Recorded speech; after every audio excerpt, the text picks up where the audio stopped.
Isso.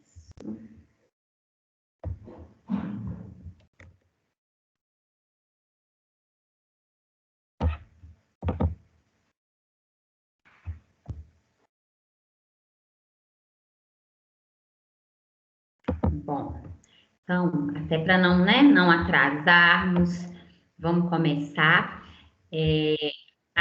Tá chegando aqui a Kênia. A Kênia é minha estagiária.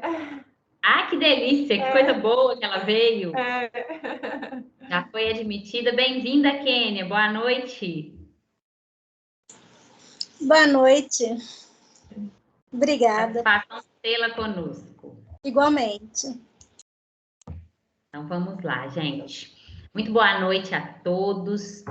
É com muita satisfação que eu apresento a vocês a minha conterrânea, né? Não posso deixar de mencionar. A Betânia é, como eu, aqui natural de Guaraciaba. E a Betânia é advogada, especialista em direito à saúde e defesa dos direitos das pessoas com deficiência e com doenças raras. Ela é pós-graduada em Direito Médico e da Saúde pela Faculdade Legale, especialista em Direito Médico e da Saúde pelo Instituto Paulista de Direito Médico e da Saúde, pós-graduada em Inclusão e Direitos da Pessoa com Deficiência pelo Child Behavior Institute of Miami, pós-graduada em Direito Médico e Bioética pela PUC de Minas Gerais, secretária de Comissão de Defesa dos Direitos das Pessoas com Deficiência e da Comissão de Direito Médico da OAB Minas Gerais, professora e palestrante. Então, pessoal, pelo currículo, vocês já sabem que o que vem aí é coisa muito boa, né? E, assim, conhecendo a Betânia, eu fiz o convite para que ela viesse falar um pouquinho para nós, porque os meninos dos cursos da saúde veem esse laço com o direito a partir do momento que o direito também usa essa abordagem biopsicossocial, que você vai nos apresentar aí como, porque na saúde a gente conhece ele, mas na área jurídica é para nós aí uma novidade. Então, Betânia, muito obrigada mesmo pela disponibilidade de ceder seu tempo para nós, de conversar conosco, e esteja muito à vontade para começar.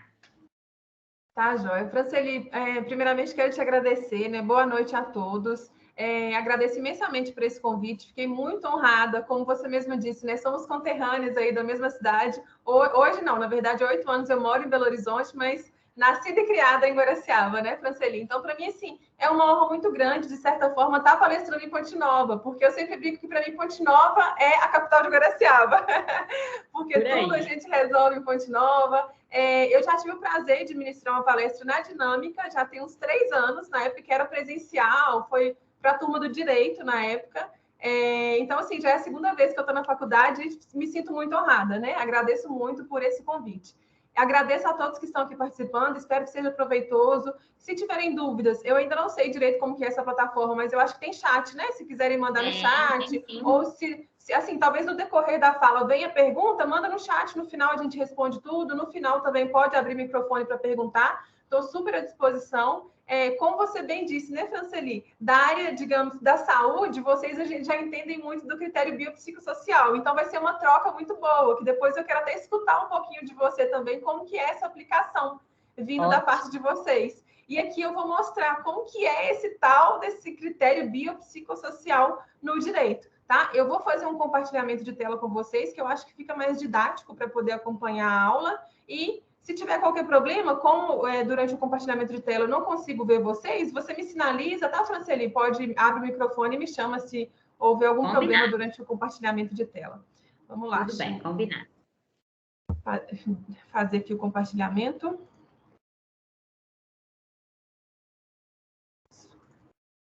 Só um minutinho.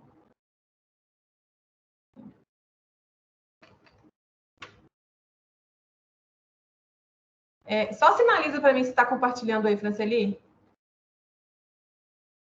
Tá vindo sim, Betânia. Tá? Tá, apareceu já a sua tela. Ótimo. Com o currículo. Tá.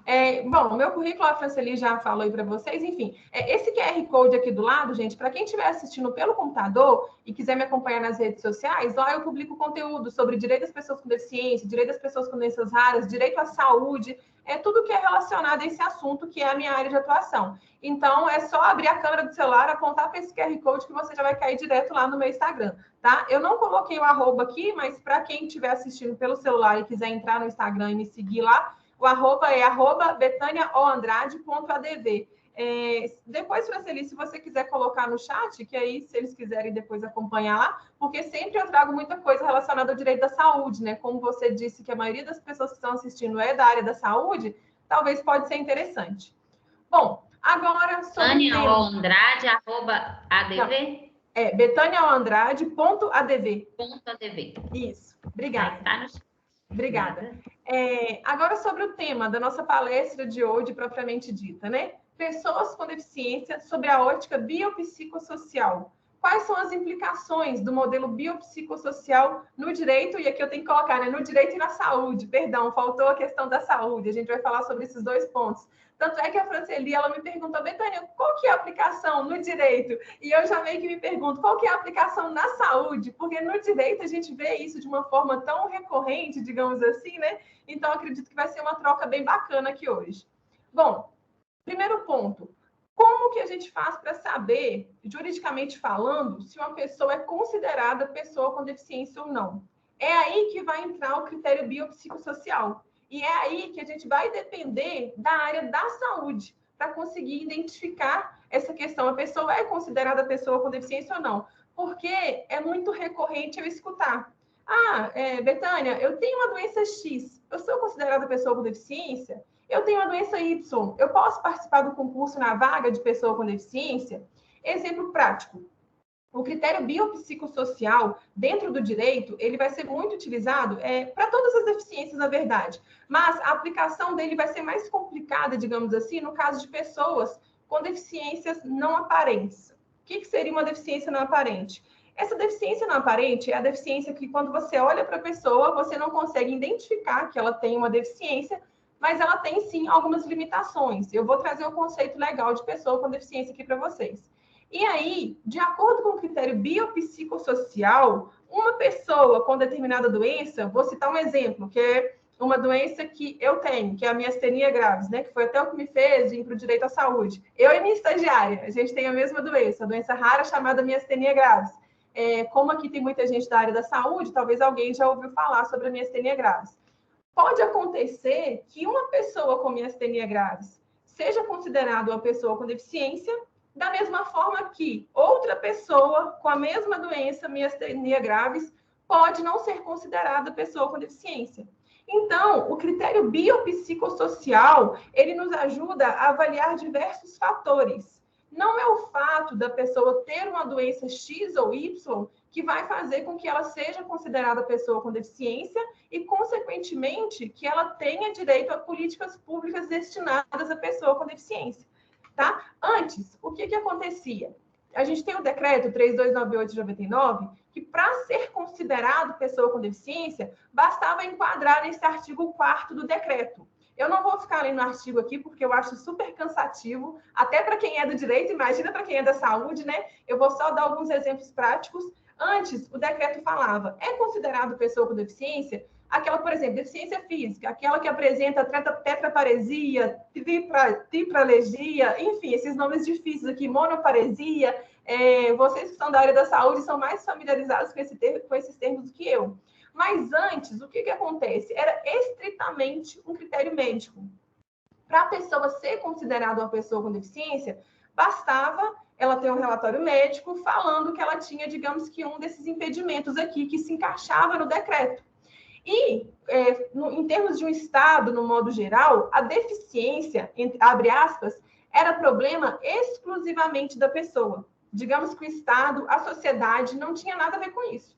A pessoa tem a deficiência, ela que corre atrás do que ela precisa, digamos que é um problema de saúde dela, né? Era visto como um problema de saúde e um critério estritamente médico. O que acontece? Aqui é ainda a continuidade do artigo 4º, tá? Que é a deficiência física, visual, auditiva e mental. E aí, como que era qualificado. Mas antes de falar como que é hoje, na verdade, eu quero abrir um parênteses e quero perguntar para vocês. Vocês sabem qual que é o termo correto para se referir à pessoa que tem um tipo de deficiência? Portadores de necessidades especiais, pessoas com deficiência, pessoas com necessidades especiais? Eu Eu queria, não sei, no chat, Franceli, os alunos, Kênia, os demais alunos que estão assistindo, podem falar no chat. Se alguém falar, você me fala, Franceli, se eles sabem me dizer qual que é a terminologia correta. O que você acha, Franceli? Betânia, até então eu ouvi muito pessoa com deficiência. Uhum. E ouvi muitas críticas a utilizar portador de necessidades especiais, pessoas com necessidades especiais. Já tive um professor que até brincou uma vez que uma criança especial, que toda criança é especial para a mãe, né? Mas tive uma colega professora que me disse que já não é bem assim mais. Então, eu te confesso que eu não sei. Não, mas você está correta. Realmente, pessoas com deficiência é o termo correto e tem uma crítica muito grande em relação a portadores de necessidades especiais. Por que eu quis abrir esse parêntese? Porque como nós atendemos ao público, tanto a parte da enfermagem, da fisioterapia, quanto do direito, é muito importante a gente saber a terminologia correta. Porque a partir do momento que você, fisioterapeuta, ou você cliente, está atendendo, ou você do direito, né, está atendendo ali um paciente ou um cliente, e aquele cliente ou paciente, ele sabe o termo correto, e você fala o termo incorreto com ele, isso vai abalar a sua credibilidade como profissional. Então, é muito importante que a gente saiba o termo correto. Eu até brinco com o pessoal do direito. Eu falo assim, pensa, você está atendendo um cliente e ele sabe qual que é a terminologia correta. Você fala assim, então, como você é portador de necessidades especiais, que é um termo que já está em desuso, o que a pessoa vai pensar? Ele vai pensar assim, nossa, se esse advogado não sabe nem qual que é o termo correto para se referir, será que ele está atualizado sobre as leis referente às pessoas com deficiência? Então, o termo correto é pessoas com deficiência. Mas por que tem isso? Não é questão de mimimi, não é questão de levantar bandeira de pessoa com deficiência. Não é pessoas com necessidades especiais, porque, como você mesmo disse, né, Franceli? As pessoas consideram, para a mãe, todo filho é especial. E pessoas com necessidades especiais, digamos que seria um grupo mais abrangente. Por exemplo, um idoso, uma pessoa que está com o pé quebrado, uma grávida, pessoas que precisam de um acesso especial, alguma coisa nesse sentido. Então, não qualifica somente as pessoas com deficiência. E agora, o que a gente mais vê, né, tanto na mídia quanto na legislação mais antiga, é o termo portador de necessidades especiais. Por que não é mais utilizado esse termo? Porque entende-se que portar alguma coisa é quando você porta um celular, você porta um cinto, você porta uma bolsa, é algo que voluntariamente você pode deixar aquilo, você pode deixar de portar. E a deficiência, a gente não porta a deficiência, a gente tem a deficiência. Então, esse é um dos fundamentos. Além disso, quando você fala portadores de necessidades especiais, você está colocando a necessidade especial antes da pessoa, digamos assim. Agora, quando você fala pessoa com deficiência, passa a ser uma simples característica da pessoa. Assim como tem a pessoa alta, baixa, a pessoa branca, a pessoa negra, a pessoa gorda, a pessoa magra, tem a pessoa com deficiência. Então, traz a pessoa para antes da deficiência, né? Traz uma valorização da pessoa com deficiência. Essa é a justificativa para vocês saberem por quê, qual é o termo correto e por que, né, é correto utilizar esse termo. Então, eu gosto sempre de trazer isso nas minhas palestras, porque eu acho que falar adequadamente é uma forma de demonstrar respeito também, né? E demonstrar conhecimento sobre a área que você está atuando. Mas vocês podem ver que aqui eu coloquei até de vermelho justamente para chamar a atenção, nas leis antigas, antes de 2009, você vai ver portador de deficiência, portador de necessidades especiais, porque é uma legislação antiga. Isso mudou por volta de 2009 para frente com as outras legislações relacionadas à pessoa com deficiência. Tá? Mas aí, fechando esse parêntese sobre a terminologia correta, eu mostrei para vocês que antes a gente tinha um critério estritamente médico para definir aí quem era a pessoa com deficiência, e hoje em dia a gente tem aqui a terminologia correta, né? E hoje em dia a gente tem o artigo 2º da Lei Brasileira de Inclusão, conhecida também como Estatuto da Pessoa com Deficiência, que é a Lei 13.146 de 2015, que lá no artigo 2º ela traz a nova conceituação da pessoa com deficiência. Então, sem ficar lendo o artigo, como eu disse, mas hoje, quem que é considerado pessoa com deficiência? É aquela pessoa que tem impedimento de longo prazo, seja de natureza física, mental, intelectual ou sensorial. E ao interagir com as barreiras, seja essas barreiras físicas, atitudinais, são vários tipos de barreiras, porque muitas vezes quando a gente fala em barreiras, as pessoas pensam só em barreiras físicas, em barreiras arquitetônicas, e não é, né? Mas aí quando a pessoa vai ter impedimento de longo prazo e ao interagir com determinada barreira, isso vai obstruir sua participação plena e efetiva na sociedade em igualdade de condições com as demais pessoas, essa pessoa é considerada uma pessoa com deficiência. Ah, Bethânia, mas como que a gente vai fazer essa avaliação? Como que a gente vai saber se essas barreiras aí vai dificultar a participação dessa pessoa? É aí que a gente vai entrar agora no critério biopsicossocial, né? O que a Lei Brasileira de Inclusão traz? Ela traz que essa avaliação da deficiência, ela vai ser realizada de uma forma biopsicossocial, por uma equipe multiprofissional e interdisciplinar. O que isso significa? Não é só mais pelo médico, tá? Não é uma avaliação estritamente médica. Vão ser vários profissionais, por exemplo, médico, fisioterapeuta, psicólogo, tá? Depois eu quero até ouvir de vocês, Franceli, como que vocês são habituados a fazer essa avaliação biopsicossocial. Aqui a gente vai falar na vertente do direito, né? Mas eu quero ouvir vocês depois.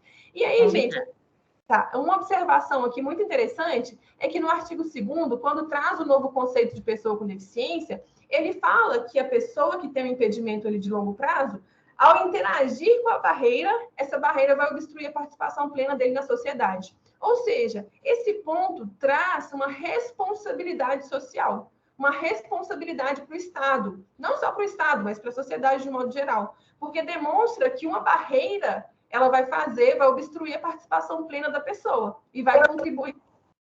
Oi? Alguém quer falar alguma coisa? Eu acho que tem algum microfone aberto. Pode deixar que eu confiro aqui. Ah, tá. E vai contribuir para que essa pessoa seja ou não considerada pessoa com deficiência. Então, olha, a partir desse momento, não avalia-se mais só a questão corporal, o impedimento físico ou da saúde da pessoa, mas avalia também a questão das barreiras, que a gente tem a questão de acessibilidade, que é tão pregada hoje, né? Mas, sobre a avaliação biopsicossocial, como que ela vai ser feita? O que vai ser considerado? Os impedimentos nas funções e estruturas do corpo. Claro que os critérios médicos, eles ainda vão ser considerados, logicamente, né? Porém, não são só os critérios médicos. Também a gente vai avaliar aí os fatores socioambientais, psicológicos e pessoais, a limitação no desempenho das atividades e a restrição de participação. Uma pessoa, por exemplo, com miastenia, como eu dei o exemplo para vocês, a miastenia é uma fraqueza muscular generalizada. Não vou entrar no mérito aqui agora, mas só para dar o exemplo, né? Uma pessoa com miastenia, talvez que não está estabilizada ainda, ela pode ter muita limitação no desempenho das atividades, enquanto outra pessoa com miastenia pode não ter limitação nenhuma. Então, por isso que eu falei com vocês, esse critério biopsicossocial vai avaliar todos esses fatores para descobrir se essa pessoa é considerada pessoa com deficiência ou não. Aí, uma coisa que eu quero que vocês prestem muita atenção, no parágrafo 2º, o Poder Executivo criará instrumentos para avaliação da deficiência. Isso, gente, foi em 2015, tá? O prazo era de 2 anos. Eu vou chegar na questão do prazo. Mas guardem esse parágrafo aqui, que a gente vai falar muito dele, tá? Que o Poder Executivo criará instrumentos para avaliação da deficiência. Por hora, o que aconteceu? A gente ainda não tem esse instrumento formalizado, tá? A gente já aplica no direito, com a ajuda dos profissionais de saúde, essa avaliação biopsicossocial, fazendo relatórios com base no que a gente tem aqui, onde 3 profissionais, por exemplo, o médico, o fisioterapeuta, o psicólogo, considera esses fatores que eu falei com vocês, os impedimentos das funções do corpo, fatores socioambientais e psicológicos, limitação de desempenho e atividades. É um relatório que geralmente os 3 profissionais assinam, tá? Por hora, tem sido dessa forma, porque a gente ainda não tem um instrumento de avaliação da deficiência formalizado, tá? E quando tiver esse instrumento adequado, ele está quase saindo do forno, a gente vai falar sobre isso mais no final, o que vai passar a ser avaliado? O índice de funcionalidade. Não vai ser mais baseado na questão do CID, né? Que é essa classificação internacional de doenças. Vai ser na classificação internacional de funcionalidades e incapacidade em saúde. Ou seja, como eu disse para vocês, agora não é mais só o critério médico. A gente vai olhar as funcionalidades, o que a pessoa consegue ou não fazer. Mesmo que a pessoa tenha um dedo ali que é amputado, um dedo da mão.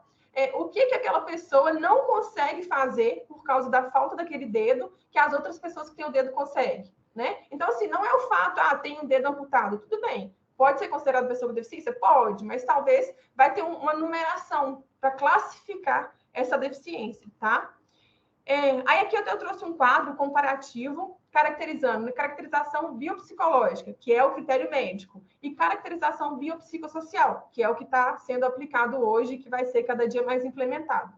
Antes, a deficiência ela era considerada um impedimento, somente um impedimento. Como eu disse para vocês, era um problema único e exclusivo da pessoa. Hoje, A deficiência, ela é considerada um impedimento quando ela se depara com barreiras sociais, tá? Só um minutinho. Antes, a deficiência ela era unidimensional. Hoje, ela é multidimensional. Antes, como eu disse, era só avaliação médica. Hoje, é avaliação multiprofissional e interdisciplinar. Antes era só o conceito médico, baseado só no CID. Agora vai ser o conceito funcional, baseado no CIF, né? Que já falei os dois tópicos aí. Antes, como eu disse, o conceito era centrado exclusivamente na pessoa.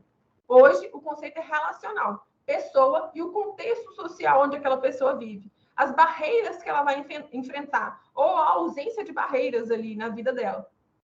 Então, a gente tem, né, digamos que assim, que a deficiência, ela resulta da interação da alteração física, sensorial, intelectual ou mental, faltou aqui, com as barreiras sociais que impedem a participação plena na sociedade, tá? Aí eu volto nesse ponto. O executivo, ele ainda não implementou como que vai ser essa avaliação do índice de funcionalidade. O prazo da LDI era 2 anos a partir de 2015, ou seja, já tem um atraso significativo. No momento, a gente está num período de transição, ou seja, entre aspas, em um limbo. E aí, é como eu disse para vocês, como que vocês têm feito? Então, quem é do direito, a gente utiliza dessa forma, a gente orienta a fazer relatórios biopsicossociais, embasados ali, feito por 3 profissionais, pelo médico, a depender do caso. Fisioterapeuta, a gente usa muito fisioterapeuta e psicólogo, tá? Que ele vai demonstrar os fatores lá socioambientais, as limitações psicológicas e funcionais, cada um dentro da sua área, tá? E aí, há uma mudança de olhar. Sai o modelo da doença, o modelo médico, que só vê alteração no corpo, e vai para esse modelo biopsicossocial. O que deve ser compreendido nessa análise biopsicossocial? A acessibilidade no ambiente natural da pessoa? Essa pessoa possui restrição de participação? Ela sofre preconceito, discriminação, dentre outras coisas, em razão da sua deficiência? A questão da disponibilidade financeira vai influenciar nessa avaliação biopsicossocial para fins jurídicos? Vai, porque uma pessoa, digamos assim, uma pessoa com deficiência, um cadeirante, que tem condições financeiras, mora numa casa acessível, tem um carro próprio que consegue dirigir, a questão da deficiência dele vai ser diferente de um cadeirante que mora numa cidade, num local que não tem nenhuma acessibilidade, que não tem carro, que depende do transporte público. Nessa avaliação biopsicossocial que está em desenvolvimento, vai ter um escalonamento, uma numeração. Eu vou até falar um pouco mais sobre isso à frente, comparar o tipo de deficiência. É um questionário com várias perguntas e vai classificando ali, avaliando o grau de funcionalidade das pessoas. Então, para vocês, fisioterapeutas que estão aqui assistindo e demais pessoas da área da saúde, vocês podem se preparar, porque daqui a pouco vocês vão se deparar com esse questionário aí, tá? Para vocês avaliarem se a pessoa é considerada pessoa com deficiência ou não. Na verdade, eu acredito que, assim, cada profissional deve responder essas perguntas, né, de acordo com o quadro ali do seu paciente, e aí depois vai ter uma somatória para analisar sobre a funcionalidade. Mas, assim, é uma coisa que ainda está em elaboração, mas eu acredito que até final do mês, final do ano, esse negócio eu acho que sai. Será realizada por profissionais capacitados. A ideia é que os profissionais sejam treinados para aplicar esse método, até mesmo porque se isso não for feito, vai acontecer muita injustiça, muita pessoa que é pessoa com deficiência não vai ser considerada pessoa com deficiência e vice-versa. Eu vejo aqui um problema, não sei se seria um problema, mas uma coisa que tem que ser muito bem analisada em relação às pessoas principalmente em relação às pessoas com deficiências não aparentes, porque a gente sabe que perícia do INSS, perícia do Detran, se você chega lá, uma pessoa chega andando, chega bem, né? O que eles falam? Não tem deficiência, essa pessoa não tem problema nenhum. E não é bem assim, né? Não é bem assim. Eu falo por viver isso, e eu vejo outras pessoas que vivem a mesma situação. Muitas vezes as pessoas com deficiências não aparentes, elas sofrem até mais preconceito e têm mais dificuldade na efetivação dos seus direitos do que uma pessoa com deficiência aparente, porque a pessoa com deficiência aparente chega, está numa fila preferencial, vai fazer uma perícia, todo mundo vê a deficiência, digamos assim, né? Mas a pessoa com deficiência não aparente, ela passa por essas dificuldades justamente por não ser algo visível. E aí tem uma vantagem desse relatório que está sendo elaborado, porque o objetivo é ser um critério único para todas as políticas públicas.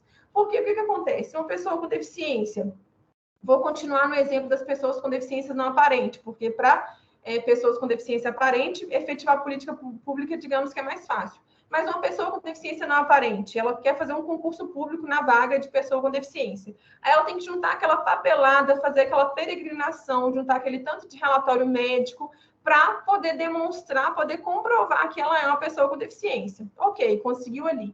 Se ela vai ao Detran requerer, por exemplo, habilitação especial para pessoa com deficiência, né? Ela vai ter que passar por perícia, juntar toda a documentação de novo, digamos que assim, tem que ficar reafirmando o seu direito o tempo todo. Então, nesse modelo de avaliação que está sendo elaborado, o que eles buscam é que seja um critério único de avaliação e eles vão, deixa eu ver se isso está aqui um pouco mais para frente, mas eu já até adianto, eles vão criar um cadastro, tá?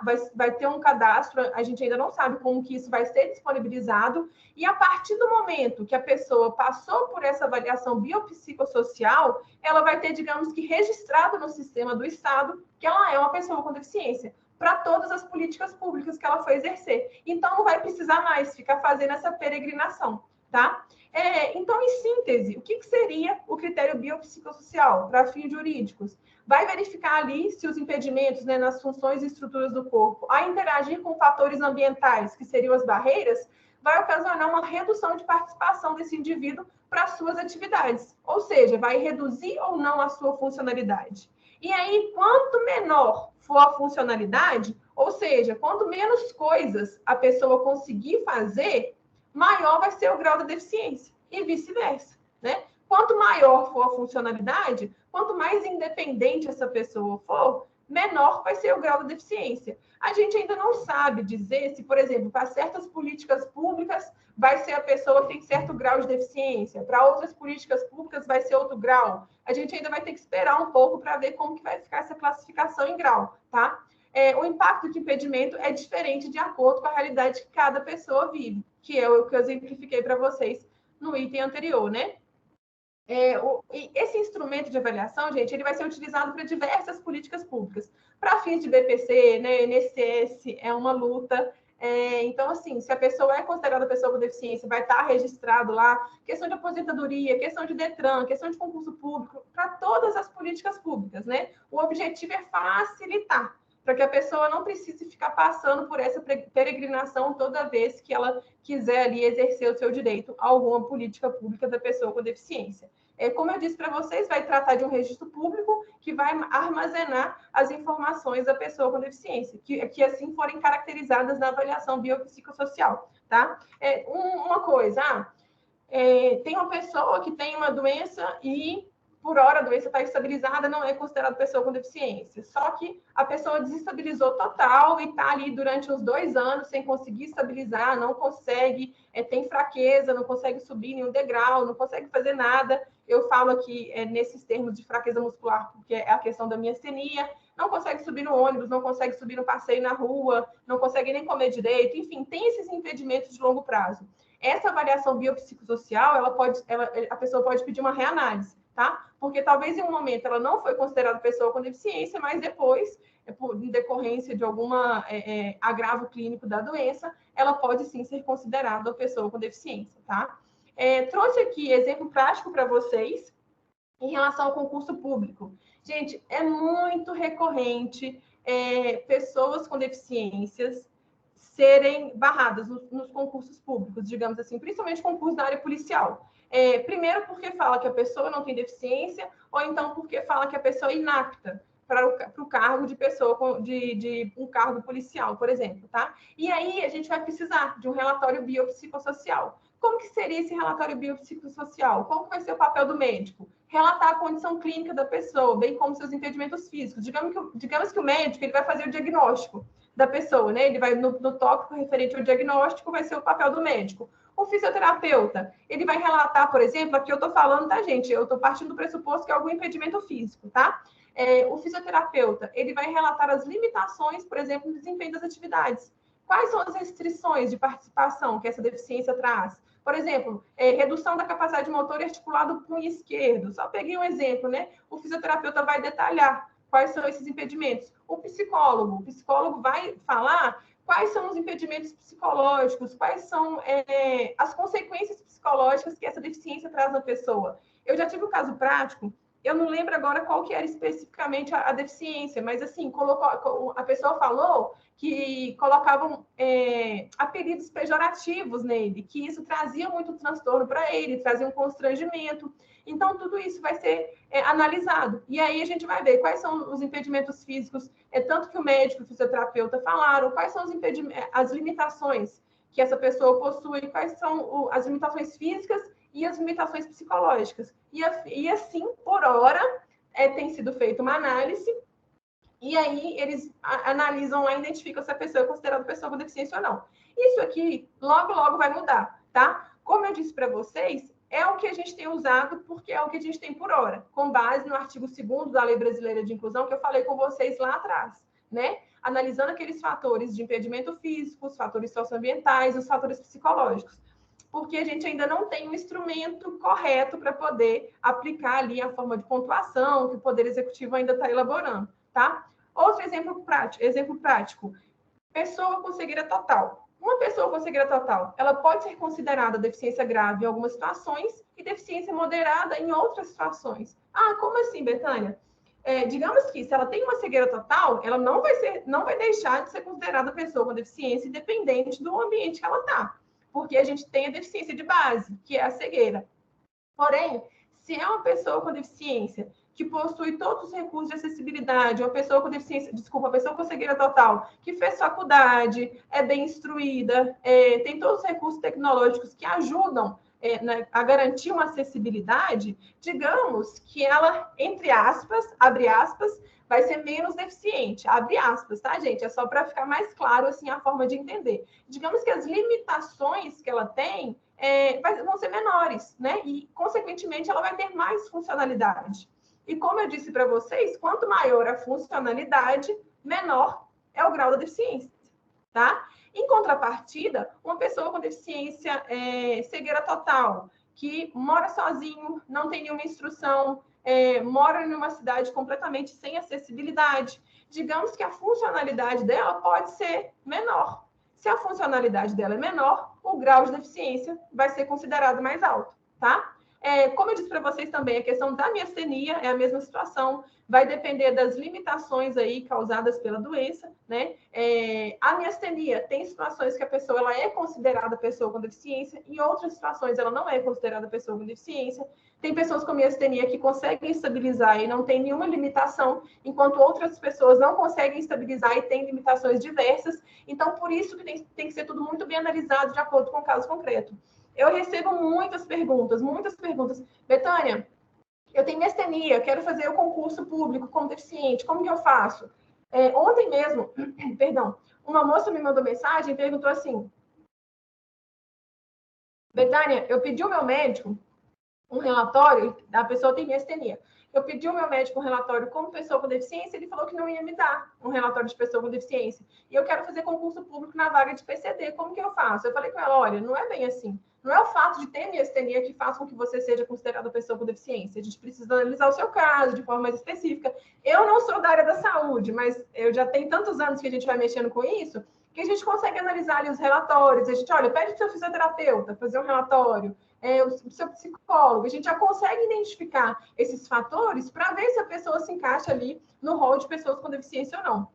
Vamos ver como será quando sair esse modelo aí, que vai ser o padrão para a gente ver o grau de pessoa com deficiência e tudo. Mas, por hora, tem sido feito dessa forma, né? Mas vamos aguardar esse modelo único de avaliação da pessoa com deficiência. Sobre as tecnologias, por exemplo, tem pessoas com deficiência que usam de recursos de acessibilidade para poder, digamos que, facilitar a vida ali e trazer literalmente mais acessibilidade. Eles vão impactar na pontuação da funcionalidade, nesse modelo único que está sendo criado. O que isso significa? Por exemplo, se a pessoa, vou pegar o exemplo da pessoa com cegueira total, ela possui no seu computador um recurso, eles têm leitores, né, para ler livro, para ler tudo que tem no computador, digamos que isso vai aumentar a funcionalidade, em contrapartida de uma pessoa com cegueira total que não tem nenhum recurso de acessibilidade, tá? Vai ter um ganho de funcionalidade, mas só de ter uma tecnologia, de ter alguma coisa que precisa ali de ajudar essa pessoa, já demonstra que tem uma modificação. Então, não vai deixar de ser considerada pessoa com deficiência, mas isso vai alterar no grau da deficiência, tá? Como que está hoje? É o que eu preciso conversar com vocês e que, inclusive, eu preciso da ajuda de vocês em relação a isso. O instrumento, ele ainda está sendo formalizado, mas já está assim, o prazo era até setembro desse ano, tá? Então, já extrapolou novamente, o primeiro prazo, na verdade, eram 2 anos, né? Ou seja, 2017 por ali 2018, já extrapolou esse prazo novamente, tinha mudado para início do ano, com questão da pandemia, foi para setembro, e de novo, já extrapolou esse prazo, mas ele já está em fase final. Porém, tem um problema, que a gente vai falar sobre isso. Os fatores, eles já produzem efeito desde a LBI, como eu disse para vocês, mas o instrumento ainda não está implementado. Então, a gente faz uma avaliação biopsicossocial com base nesses fatores que eu expliquei para vocês anteriormente, ali do papel do médico, do fisioterapeuta e do psicólogo, no exemplo prático. Detalhe, gente, os advogados, a gente não preenche esses relatórios, não, tá? O máximo que a gente faz prestar consultoria para um cliente, instruir ele, olha, conversa com seu médico, com seu fisioterapeuta, com seu psicólogo. Precisa constar tais e tais coisas do seu relatório, desde, claro, né, o profissional respectivo entenda daquela forma. Então, a gente orienta como que precisa ser feito esse relatório biopsicossocial de acordo com cada caso concreto, mas cabe aos profissionais da saúde elaborar esse relatório. A gente faz uma tentativa de aproximar, né, digamos que essa questão dos efeitos da lei brasileira de inclusão com o que vai ser implementado, né? Então, a gente tenta fazer essa aproximação usando lá os critérios do artigo legal. Perícia multiprofissional dentro do judiciário. A gente pode fazer, por exemplo, se uma pessoa com deficiência, ela não foi considerada pessoa com deficiência para efeitos legais no INSS, tá? Falou que ela não é considerada pessoa com deficiência. O que o advogado pode fazer, né, para o pessoal do direito, quando for assistir depois também? Ele pode pedir uma perícia multiprofissional, tá? Hoje mesmo, se uma pessoa ela fez um concurso público como pessoa com deficiência, e aí os peritos lá do concurso público na questão médica falou que ela não é considerada pessoa com deficiência, e você, advogado, vai rever essa questão e ver que ela foi avaliada somente por um profissional, isso pode ser questionado, tá? Porque hoje deve ser feita essa avaliação multiprofissional e interdisciplinar, tá? Então, isso pode ser questionado tanto na via administrativa quanto na via judicial. E aí, continuando sobre a questão de como que está hoje, como eu disse para vocês, esse relatório único, ele está quase, esse instrumento, né, que vai ser aplicado, ele está quase saindo do forno, porém, a gente tem um grande problema.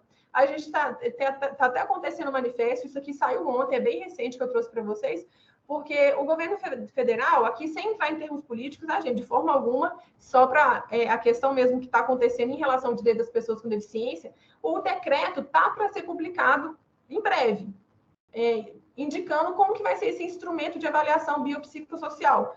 Porém, isso está sendo feito, digamos que de portas fechadas, sem participação das pessoas com deficiência, sem participação das pessoas envolvidas ali na luta do direito das pessoas com deficiência. Não tem pessoas que representam a classe de PCD participando desse processo. Então, as pessoas com deficiência têm um lema muito forte, que eu até coloquei aqui em vermelho, que é nada sobre nós sem nós. Já pediram a divulgação desse relatório final para ser debatido com as pessoas com deficiência, porque eu entendo que quem vive isso precisa analisar, precisa conversar sobre o assunto. Eu entendo que precisa ser algo democrático e ter um diálogo ali, né? Porém, esse documento não foi disponibilizado, e aí isso é uma coisa que vai trazer um impacto muito grande para todas as pessoas com deficiência, para ter acesso às políticas públicas. Ao mesmo tempo que pode ser muito bom, pode ser muito ruim, se não for aplicado da forma correta, se não tiver um critério correto de avaliação. E por isso, as pessoas com deficiência estão aí fazendo uma reivindicação, né, com uma consulta pública, que eu até peço, se vocês puderem assinar, para que esse documento seja divulgado. É engraçado, essa página não veio toda, mas depois eu posso mandar o link para a Franceli, ela divulga aí para vocês. Tem também no meu Instagram, não tem, mas eu vou colocar lá no meu Instagram, e tem no meu Facebook, mas eu vou colocar lá no meu Instagram, que fica mais fácil, porque o Facebook eu quase não mexo, mas eu vou colocar nos meus stories do Instagram, depois quem quiser passar lá e dar uma olhadinha, puder contribuir com a gente, que o objetivo é o quê? A gente quer ver o que está sendo, o que está elencado, o que vai ser avaliado nesse instrumento de avaliação biopsicossocial? Está faltando alguma coisa? Precisa retirar alguma coisa? Isso aqui não condiz com a realidade? Eu acredito que precisa ter esse debate público, né? Então, por hora, o que eu tenho para dizer para vocês é que, assim, por isso que eu falei no início, que eu acho que até final do ano, isso já deve estar aí disponível para a gente. Bom, eu agradeço a presença de todos. Eu falo que eu encontrei no direito à saúde, na defesa do direito das pessoas com deficiência e doenças raras, a verdadeira razão de ser advogada, né? Eu vim aí para o direito à saúde por causa de um problema de saúde específico meu, mas hoje é o que eu amo fazer. Aqui estão os meus contatos. Se alguém tiver dúvida, se alguém quiser fazer qualquer pergunta depois, tem meu e-mail, tem Instagram, fiquem à vontade, tá? Foi um prazer estar aqui com vocês. Agora eu estou à disposição para esclarecer, se tiver alguma dúvida. Desculpe se eu falei muito rápido, que eu sou assim um pouco agitada, né, Franceli? Eu quis trazer para vocês aqui um pouquinho do critério biopsicossocial sobre a ótica do direito, demonstrando a importância da participação de vocês da área da saúde aqui para a gente. Eu acho que minha câmera fechou, né? Deixa eu ver se eu consigo abrir aqui de novo. Fechou. Agora eu consegui abrir.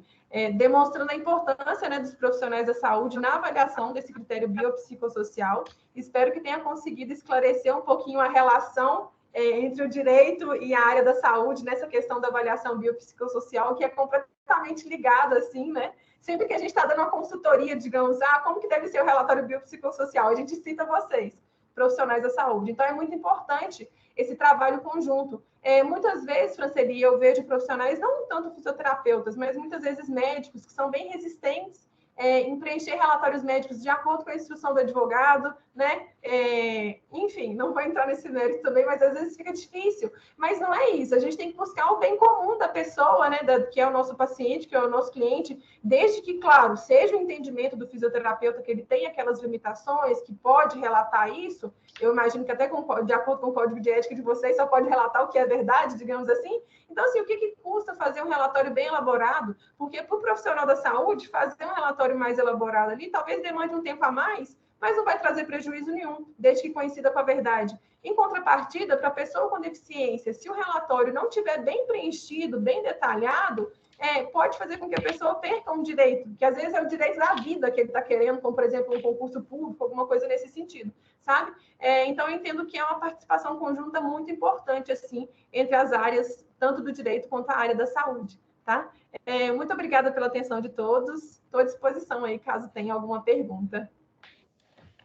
Não, Betânia, estou encantada. Eu queria só fazer um comentário antes de abrir para os meninos perguntarem, né? Primeira coisa, meus meninos do 10º período aí, agora eu tenho certeza que eles vão achar que a água aqui de Guaraciaba acelera as mulheres. Fala rápido, né? Porque já falam comigo que eu falo rápido. Depois da sua palestra, eu vou falar assim, isso é Guaraciaba. É uma coisa que eu tento controlar, mas eu sei que ainda eu falo muito rápido. Na faculdade, eu era conhecida como a menina que fala rápido. No primeiro período, que ninguém sabe o nome de ninguém ainda, era a menina que fala rápido. Mas ficou muito claro. Tem aqui. E assim, vou te confessar que eu cheguei a te perguntar, né? Você lembra? Me explica aí se é o que eu estou pensando mesmo, porque eu não entendo de direito. Me fala aí como que esse modelo biopsicossocial se encaixa. E você me respondeu que era para classificar a pessoa, mas eu não imaginava nunca que fosse acontecer, que houvesse tamanha semelhança. Nós estamos falando, quando você falou em CIF, eu até arrepiei aqui, porque na fisioterapia nós temos uma disciplina que se chama saúde funcional, é uma disciplina que eu leciono desde 2017 e ela é justamente pautada na CIF. Né? A gente entende, compreende essa CIF, compreende o modelo biopsicossocial que a CIF traz, só que é muito abstrato do ponto de vista prático. Porque o que a gente vê na prática da fisioterapia, infelizmente, né, a gente tem ainda profissionais que não querem se atualizar, não querem buscar, e a CIF ela foi publicada no Brasil, ela foi traduzida para o português do Brasil em 2003 pela USP. Então, é um negócio bastante recente, apesar de já termos aí quase 20 anos, é uma implementação nova, né? E o que justifica a CIF? A necessidade de uma avaliação que extrapole esse modelo médico somente pautado em estrutura e função, porque a pessoa não pode ser limitada. A gente falou mais ou menos a mesma língua, digamos assim. A então, né? mesmíssima língua. E isso me deixou assim, Não foi muito combinado. feliz. Me deixou muito feliz ao ouvir você falar, né? Os meninos sabem que eu friso muito com eles, limitação de atividade, restrição de participação, barreiras e facilitadores. A gente trabalha isso muito, a gente destrincha um pouquinho a CIF e às vezes nós somos taxados e falam assim, não, CIF é coisa de fisioterapeuta que gosta. Eu ainda sempre tenho uma questão na prova que coloco lá, classificação internacional da fisioterapia, porque ainda tem gente que acha que CIF é fisioterapia, né? Quando, na verdade, é um documento que é parente, é da Organização Mundial de Saúde, é parente da CID e veio como uma forma de ampliar a visão da CID-10, que é a CID da Classificação Internacional de Doenças. Mas na prática da fisioterapia a gente vê pouco. Então, com frequência, eu tento buscar outras áreas em que esteja presente a CIF, o modelo biopsicossocial, e já estiveram conosco, né, profissionais da assistência social. Nós já tivemos uma perita do INSS que ministrou uma palestra para a gente.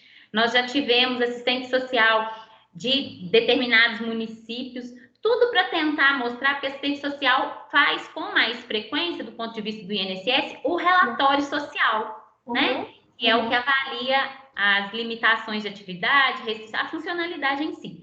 Mas eu friso muito com os meninos que a CIF ela é muitíssimo importante na fisioterapia, não para nós conhecermos categorias e códigos, porque ela tem todo um sistema alfanumérico que nos permite avaliar qualquer pessoa, né? Não só a pessoa com deficiência, mas qualquer pessoa tendo uma deficiência ou não, pode ser categorizada por meio das categorias da CIF. Ela nos permite, mas muito mais do que isso, é o olhar que tem que mudar. Exatamente. A gente não pode, o paciente chegou lá para mim com uma dor no ombro. Eu não tenho que ir ali olhar só qual que é, se é uma deficiência, se tem um problema ósseo muscular. Não, eu tenho que olhar também o que ele consegue fazer, o que ele não consegue. Se aquilo ali está impactando no dia a dia, nas atividades de casa, no trabalho dele. Se ele mudou alguma coisa em função daquela dor no ombro que traga algum tipo de prejuízo. Então, a CIF para nós, ela veio muito bem justificada. Nós temos aí uma população cada vez mais idosa, né? A transição demográfica aí trazendo a idade avançada. Com essa idade, vem complicações de saúde, mas que não matam, e graças a Deus não matam. São complicações que caracterizam as doenças crônicas não transmissíveis, né? E que o indivíduo convive com elas. Que vai afetar na funcionalidade, né? Digamos assim. Se ele convive, vai afetar na funcionalidade. Então, nada mais clássico, mais evidente, né? Que a avaliação da funcionalidade vir à tona. Então, é importantíssimo para os meninos que estão formando agora, sejam da área da enfermagem, sejam da área da fisioterapia, seja da área da medicina, ter essa noção que o olhar que a CIF traz é um olhar sobre o indivíduo, um olhar holístico. Exatamente. E eu confesso para você mais uma coisa, quando eu me formei em fisioterapia, eu não tenho muito tempo de formada, que eu fiz letras primeiro, eu me formei em fisioterapia em 2009. E eu ouvi na faculdade, comecei em 2004, a CIF já tinha sido publicada, eu ouvi na faculdade que tem que avaliar o indivíduo como um todo. Eu não me esqueço dessa frase. Então, eu pensava comigo que era assim, ó, chegou com uma dor no ombro, eu vou avaliar cabeça, ombro, joelho, pé. Eu vou avaliar tudo. Porque é isso que é avaliar o indivíduo como um todo. Eu só penso na questão clínica, digamos assim, né? A nossa formação é uma formação pautada no modelo médico, função e estrutura. Né? E essa função, a alteração, a deficiência na estrutura vai gerar um déficit funcional que vai impactar em atividade e participação. Sem dúvida. Então, é importante. E na questões psicológicas também, né? Nas limitações sociais. E em questões psicológicas, pessoais, né? Um contexto muito amplo. E quando a gente fala em avaliar o indivíduo de forma holística, é justamente verificar como aquela alteração, que muitas vezes nem é uma doença, como qualquer alteração tem potencial social para impactar, né, em diversos aspectos da vida. Exatamente.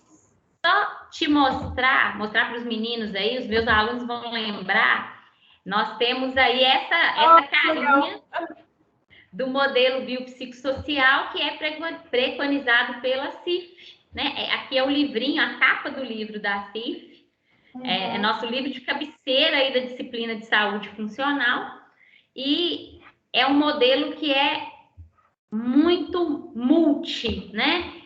Quaisquer condições aqui, seja uma participação com restrição, seja uma limitação de atividade, seja um fator pessoal, você mencionou, né? Existem pessoas com deficiência, mas existem pessoas gordas, pessoas magras. De repente, um indivíduo que é obeso é um fator pessoal, ele pode não ter patologia nenhuma associada, ele só está obeso. Mas é um fator pessoal, porque a CIF não traz obesidade como condição, né, a ser categorizado. Peso pode ser variado peso. Então, é um fator pessoal, mas que pode impactar a médio e longo prazo na condição de saúde. Então, o modelo biopsicossocial é um modelo que ele deixa de ser linear, pautado, começando só ali na doença e nas consequências, e passa a ser um modelo alinear em que quaisquer alterações podem gerar complicações contextuais, fatores pessoais e ambientais, limitações de atividade, restrição de participação, e cabe a nós, enquanto profissionais de saúde, sabermos ouvir, avaliar o indivíduo também nessa ótica. Exatamente. E aí eu já parafrasei o Rubem Alves, né? A gente tem que fazer um curso de escutatória, porque é difícil, às vezes, a gente forma um raciocínio clínico, veio o paciente, ele mal acabou de falar, você já está querendo sair e fazer uma conduta com ele. Na verdade, a avaliação, a escuta do paciente é extremamente importante, porque é naquela avaliação, naquela escuta, em que a gente vai ouvir essas limitações de atividade. O paciente não sabe como que ele vai ser avaliado, não. Ele não sabe o que é importante e o que não é. Exatamente. Tem uma escuta atenta para buscar isso aí. E o profissional tem que saber, digamos que o que puxar do paciente, né? Sem fazer, sem ser tendencioso, porque às vezes se eu perguntar assim, mas aí a senhora não consegue fazer isso não, né? Exatamente. Eu já estou direcionando. Por isso que, assim, Então, esse modelo único de avaliação biopsicossocial da pessoa com deficiência, como eu disse lá no decorrer da apresentação, ele vai ser, digamos que, aplicado por pessoas devidamente capacitadas. Espero que isso aconteça, né, Franceli? Porque, senão, é o que você falou, muitas pessoas podem fazer perguntas tendenciosas, e isso vai influenciar ali no grau da deficiência ou não, porque na hora da resposta a pessoa não vai avaliar de forma imparcial, digamos assim, e isso vai acarretar, né? Vai impactar diretamente no grau da deficiência da pessoa e, consequentemente, no seu direito de exercer uma política pública ou não. Então, assim, é o que você falou, os profissionais eles têm que ser muito bem capacitados para não fazer essa avaliação tendenciosa, porque até mesmo o jeito de perguntar a pessoa vai, digamos que, direcionar a resposta, né? E outra coisa, né? Às vezes nós, da saúde, temos um olhar que a gente acaba fazendo um julgamento desnecessário e, né, inadequado. Por quê? Às vezes chega um paciente para a gente, quando ele já fala para a gente assim, é porque eu vou para a perícia, estou tentando um benefício tal, vou para a perícia. E aí, muitas vezes a gente se pega pensando, será que ele não está querendo melhorar para ir para a perícia, para ter, né, um argumento? E esse tipo de julgamento não é um julgamento adequado. Nós não estamos ali para julgar ninguém. O que a gente tem que fazer é avaliar corretamente, né? E realmente dispensarmos um tempo para fazer um relatório adequado. Eu tive um paciente essa semana que me pediu um relatório. Para fazer um relatório adequado, porque eu até anotei aqui a sua fala final, né? O relatório para nós, ele vai gastar só o tempo, mas pode significar a vida dessa pessoa. Exatamente. Então, é consciência mesmo. Exatamente. Betânia, eu vou parar de falar, senão não vou deixar os meninos imagina, sem problema.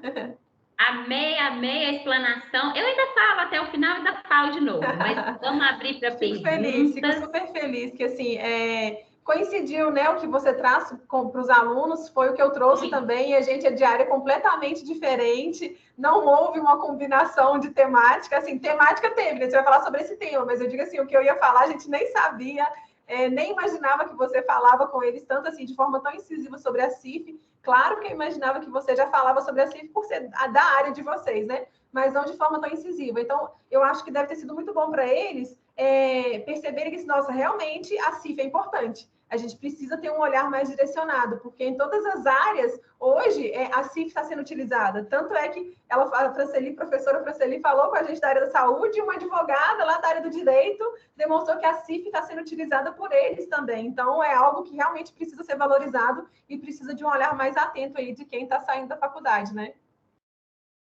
Encantada. Meninos que queiram fazer perguntas, estejam à vontade, vamos aproveitar.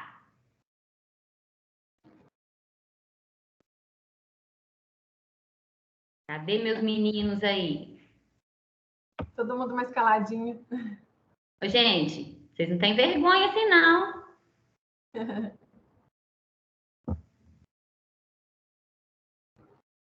Quando não tem pergunta, são duas opções. Ou entenderam tudo ou não entenderam nada. Pois é, menino.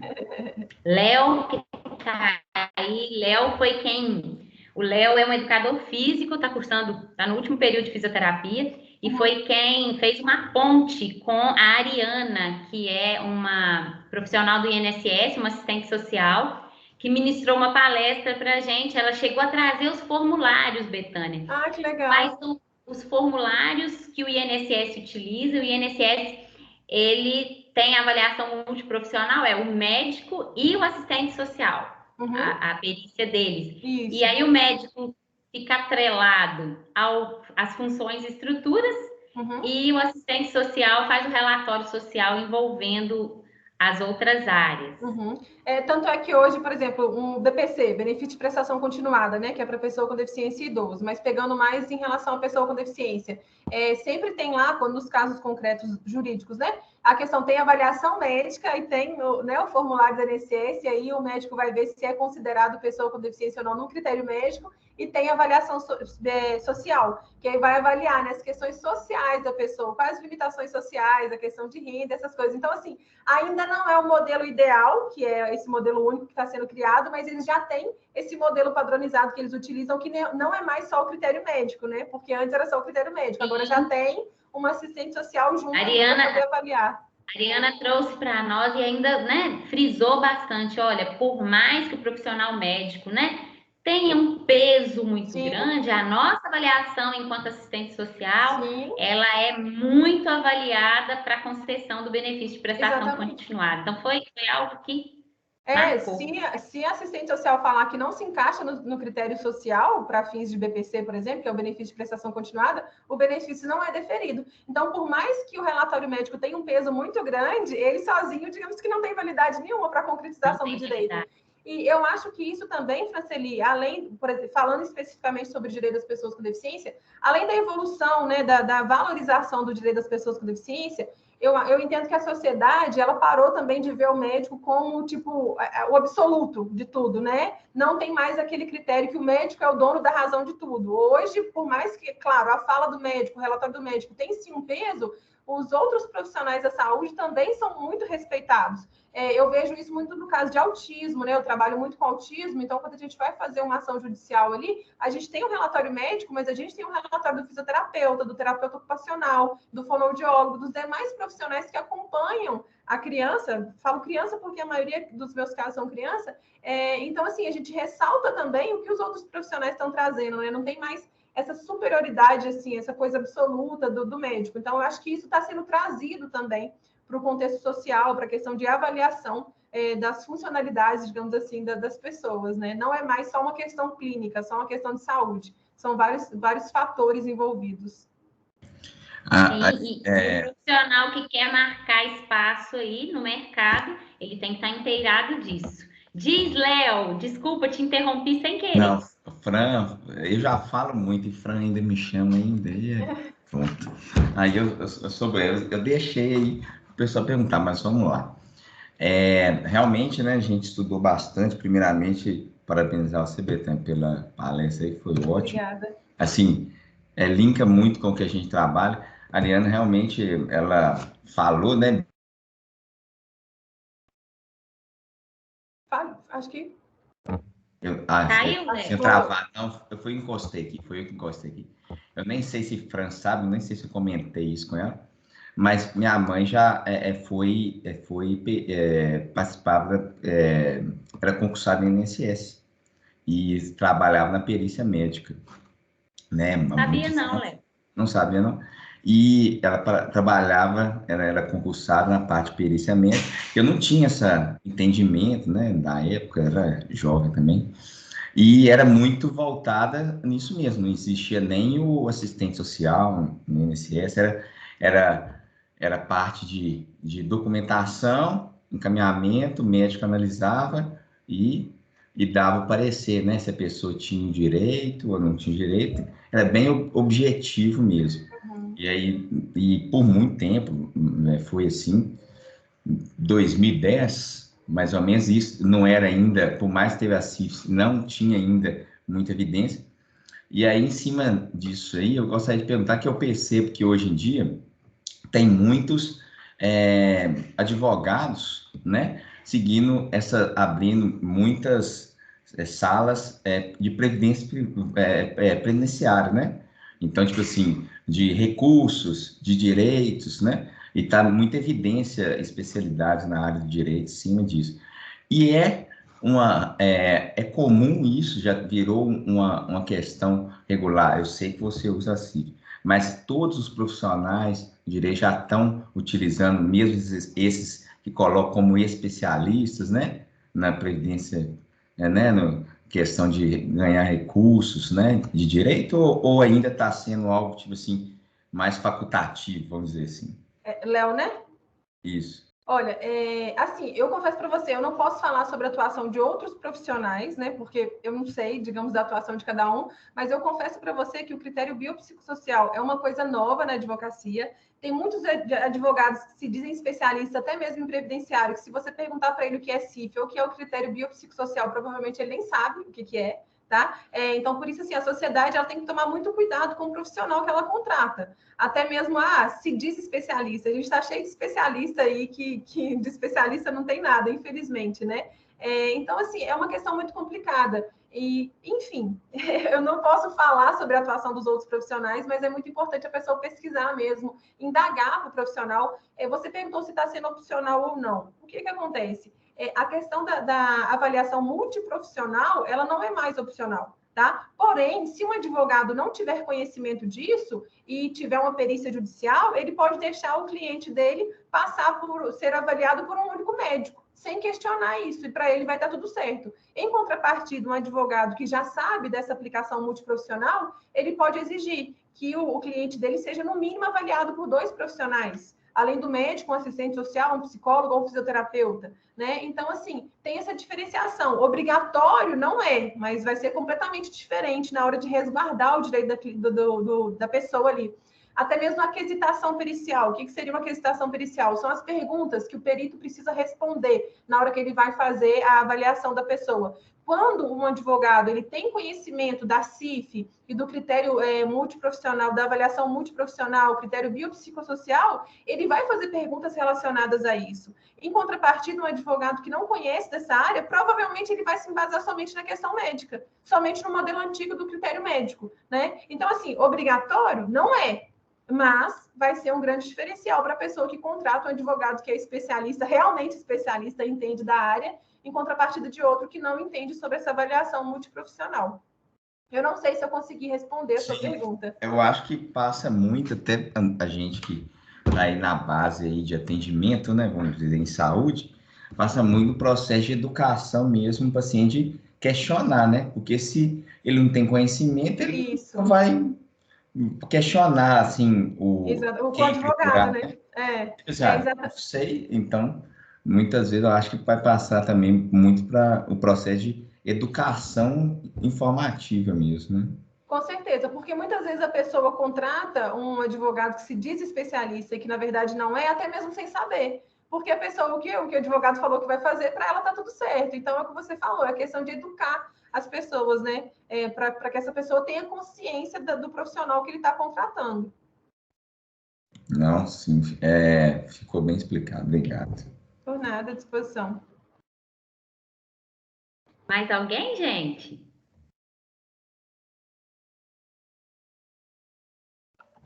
Eu não sei onde que esse menino acharam a vergonha, não, viu, Betânia? Então, deixa eu falar uma outra coisa. Então, vamos lá, vamos discutir, então. Fala, Léo.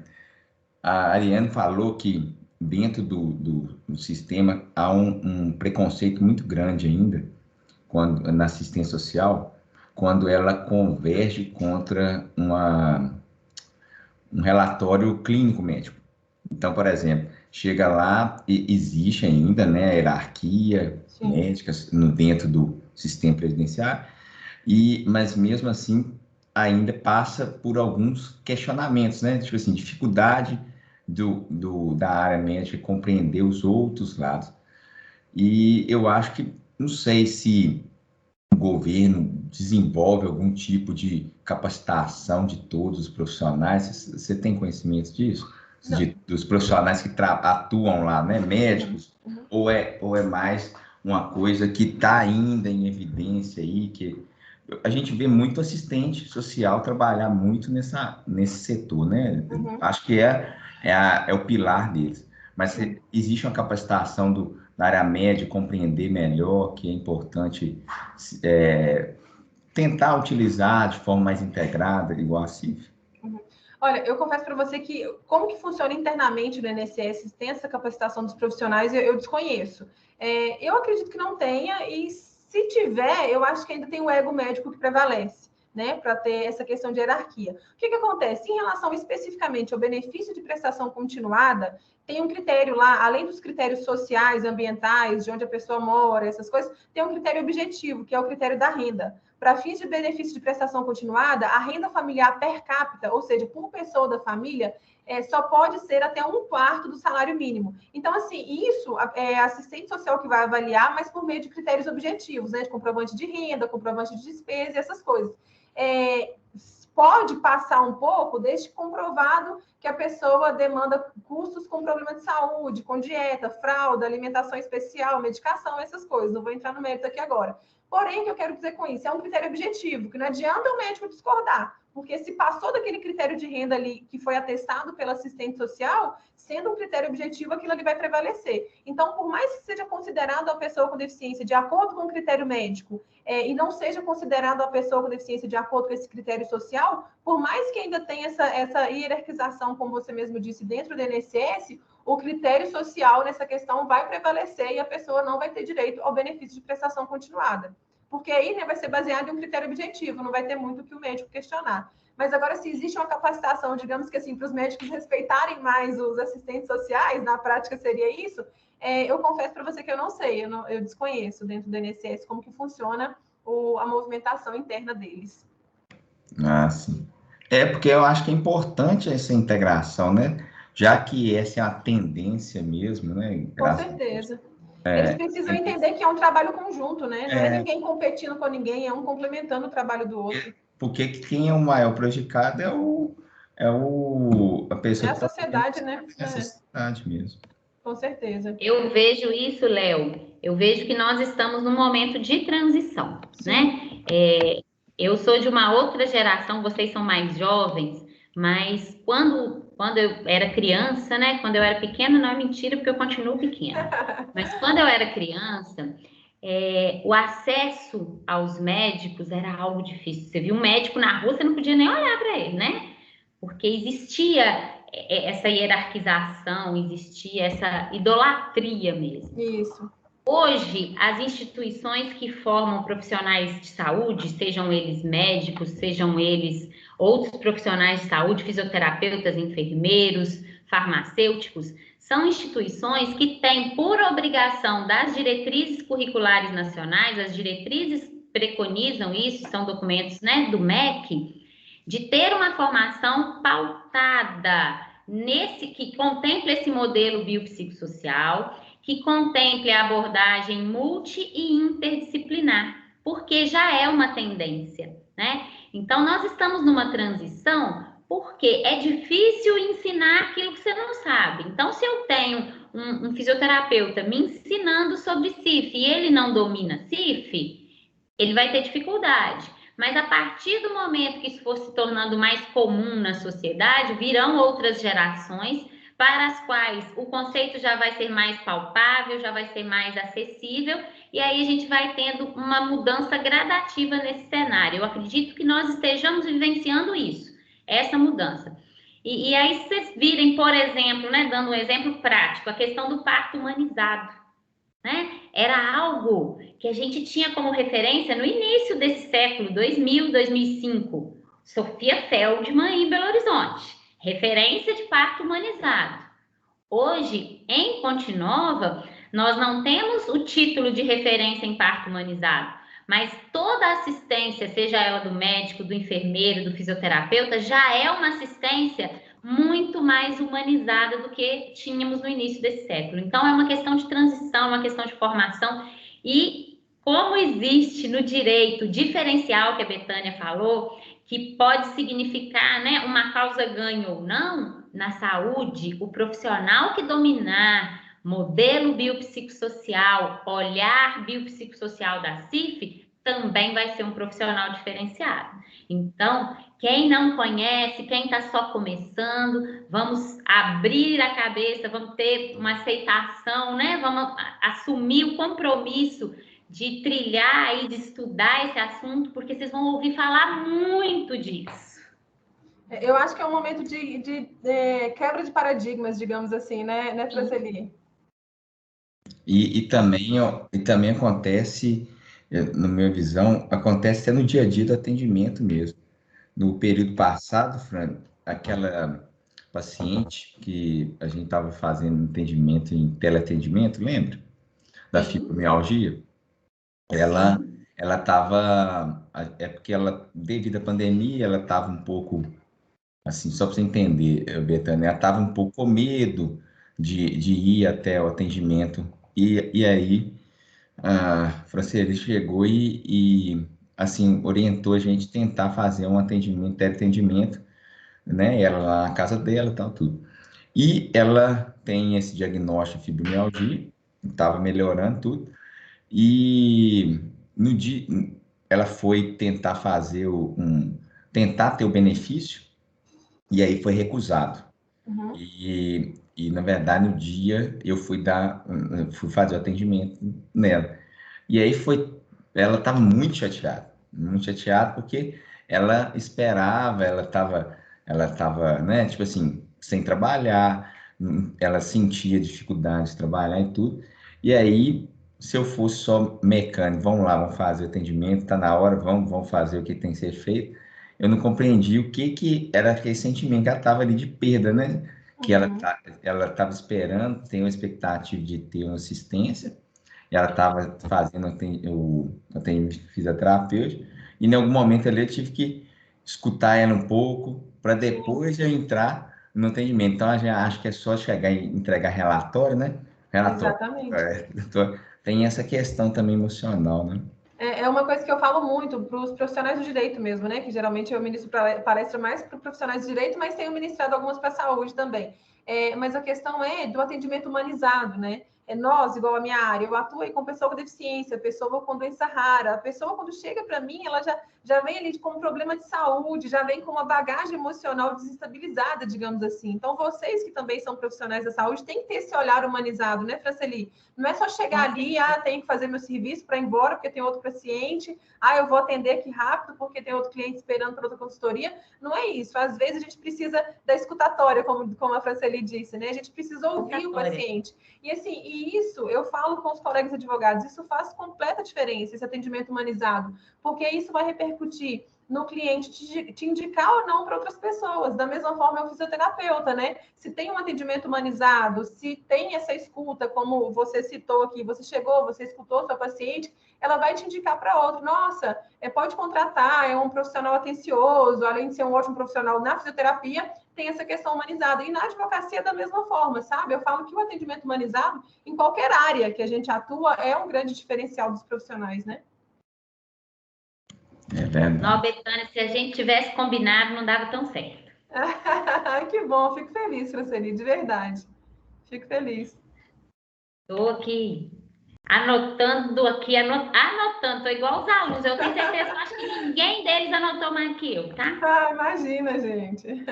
Que honra, me sinto honrada. Alguém mais quer fazer alguma consideração, quer perguntar alguma coisa? Nós temos aqui alunos de segundo, quarto, sexto e 10º período, Betânia.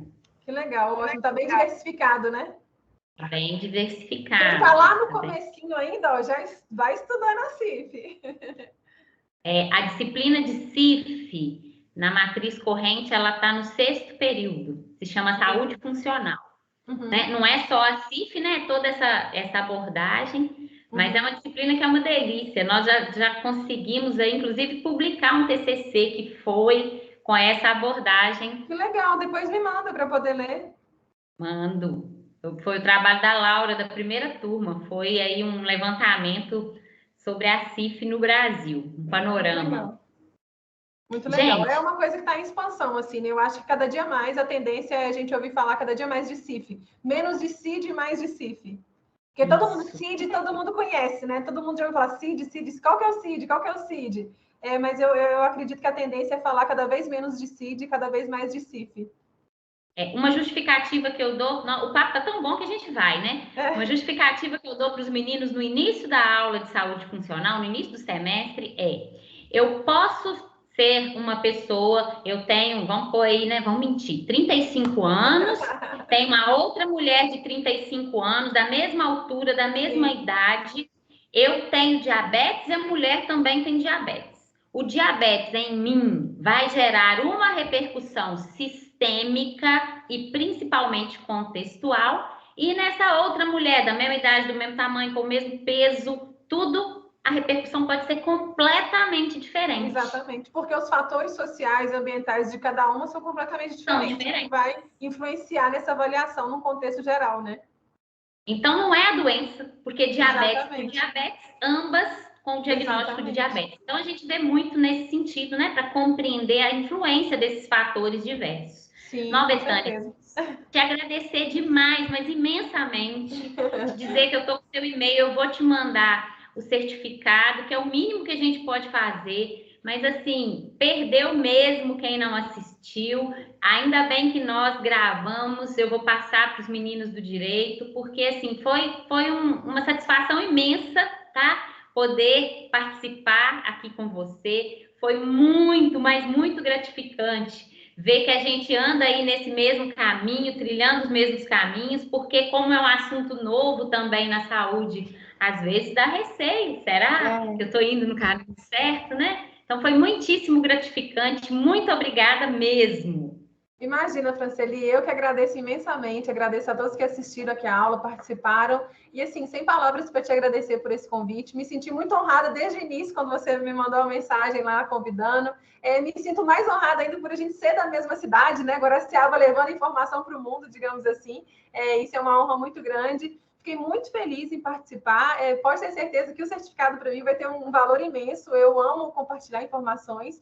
Espero que o conteúdo tenha sido proveitoso. Sempre que precisar, estou aqui à disposição. Nas próximas turmas dos outros anos, é só me convidar, que para mim é uma honra muito grande. Foi uma honra participar e fiquei, assim, foi muito gratificante, como você disse, ver que o pensamento está alinhado, né? O pensamento do direito, dos profissionais da saúde estão alinhados e que foi possível demonstrar para os alunos essa importância aí da CIF, do critério biopsicossocial e, consequentemente, eu sei que quando eles forem atender uma pessoa com deficiência ou uma pessoa que tem algum problema de saúde, que não é uma pessoa com deficiência, eles vão lembrar um pouco disso, olha, deixa eu ver essa pessoa como um todo, não é um fato isolado, né? Então, espero que eles levem isso para a vida. Se eles lembrarem de um pouquinho do que a gente conversou aqui, quando estiver atendendo o paciente, já vai fazer tudo ter valido a pena, né? Ótimo, nossa, bom demais, Betânia. Muito obrigada mesmo. Meninos, muito obrigada pela presença de vocês, tá? Fiquem bem, aproveitem o fim de semana. Sexto período tem prova comigo no segundo horário. Não se esqueçam de mim. Hoje? Hoje? Nossa! Nós vamos até 10h20 hoje. Entendi. Betânia, um beijo grande. Quando você estiver por aqui, me manda um zap para a gente trocar figurinha. Pode deixar. Muito obrigada. Nada, eu que agradeço. Um abraço, boa noite para todos, gente. Tchau, tchau. Boa noite. Boa noite. Boa noite. Boa noite, tchau. Boa noite, meninos.